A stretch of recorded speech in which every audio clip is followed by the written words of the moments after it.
Okay. నా పేరు శ్రీరాములు.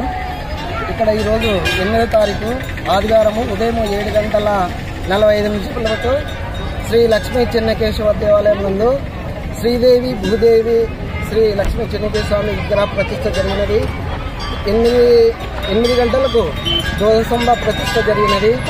ఇక్కడ వచ్చేసి దాదాపు ఒక 60 సంవత్సరాల కిందట మాకు మేడం చేసిన వాళ్ళు ఒక 5 సెంట్ల స్థలం ఇచ్చినారు. ఒక బండలేసి 3 బండలేసి పైన ఒక బండ వేసి పెట్టిండ్రి. అలాంటి స్థలాన్ని మేము ఈరోజు అందరం చందాల రూపంలో వేసుకొని గ్రామ ప్రజలందరి తరఫున భక్తుల తరఫున చందాల రూపంలో వేసుకొని మేము ఈ ప్రతిష్ట కార్యక్రమం చేపట్టడం జరిగినది. ముందుకు గాను ప్రజలు పెద్ద ఎత్తున మమ్మల్ని పెద్దపాడు గ్రామ ప్రజలు పెద్ద ఎత్తున శ్రీ లక్ష్మీ చెన్నకేశవ స్వామి ఆశీస్సుల కొరకి తండోపతండాలుగా వస్తున్నందుకు మాకు చాలా ఆనందంగా ఉంది. అలాగే గ్రామ ప్రజలందరికీ మా హృదయపూర్వక నమస్కారాలు. మా గ్రామాన్ని శ్రీ లక్ష్మీ చెన్నకేశవ స్వామి చల్లగా చూడాలని, పంటలు బాగా పండాలని, ఆరోగ్యాలతో ఉండాలని మేము కోరుకుంటున్నాం. నా పేరు పి శ్రీరాములు. ఓకే. నా పేరు పుష్పూరు మహేంద్రనాథ్. ఇక్కడ గుడి స్థాపనకు కారణం ఏమంటే ప్రీవియస్గా లక్ష్మీ చెన్నకేశవ స్వామి గుడి పెద్దపాటులోని ఎస్సీ కాలేజీలో ఉంది. ఆ గుడి నుంచి ప్రతి 3 సంవత్సరంలకు ఒకసారి దేదీప్యమానంగా రథోత్సవం జరుగుతుంది. రథోత్సవం జరిగిన అని ఎప్పుడు జరుగుతుందంటే 1960వ సంవత్సరం నుంచి జరుగుతుంది. ఎప్పటి నుంచి జరుగుతుంది అని దాకా కొన్ని రోజులు జరుగుతుంది. దీనికి కారణం ఏమి అంటే దామోదరం మునిస్వామి అనే వ్యక్తి మాజీ సీఎం ఒక ఆయన ఆధ్వర్యంలో జరిగేది. స్వర్గీయ కీర్తిశేషులు దామోదరం సంజీవయ్య సీఎం వాళ్ళ బంధువుల గుడి కట్టినారు. అక్కడ ఆ గుడి కానుంచి పల్లవుల కాలంలో జరిగినట్లు పూర్వము చరిత్రపరంగా పల్లవుల కాలంలో జరిగినట్లుగా ఊరేగింపు రథోత్సవం జరిగేది.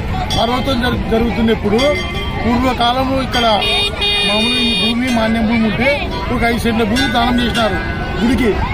అక్కడ నుంచి రథోత్సవం ఇక్కడ తీసుకొచ్చి విగ్రహాలని ఇక్కడ నుంచి విగ్రహాలు అక్కడ తీసుకొని పోతారు. అది ఎరువాక పుణ్యంలో జరుగుతుంది. ఈడ ఉన్న గుడి ఇట్లా కబ్జీ జరుగుతుంది. ప్రతి ఒక్కరిని పెద్దపారులో పథకం చేయాలని చెప్పి దాదాపు 13 లక్షల రూపాయలని ఇప్పుడు వరకు ఖర్చు పెట్టినాం. చందా వసూలు చేసి అందరూ గుడి ఇక్కడ వెళ్తాలని చెప్పి అక్కడ ఉన్న గుడికి ప్రత్యేకనే ఈ గుడి. అక్కడ ఆల్రెడీ ఇప్పుడు మళ్ళీ ఎరుకపుణం రేపు 13-11వ తేదీ బుధవారం రోజు రథోత్సవం జరుగుతుంది. రథోత్సవము, ధ్వజస్తంభ స్థాపన, విగ్రహ ప్రతిష్ట అంతా ఒకటిసారి కూడుకోవాలని చెప్పి పిల్లలకి పాపలకి బట్టలు పెట్టాలా, బంధువులందరినీ పిలుచుకోవాలా, సంబరం జరగాలనే ఉద్దేశంతో దగ్గర పెట్టిన డేట్లు.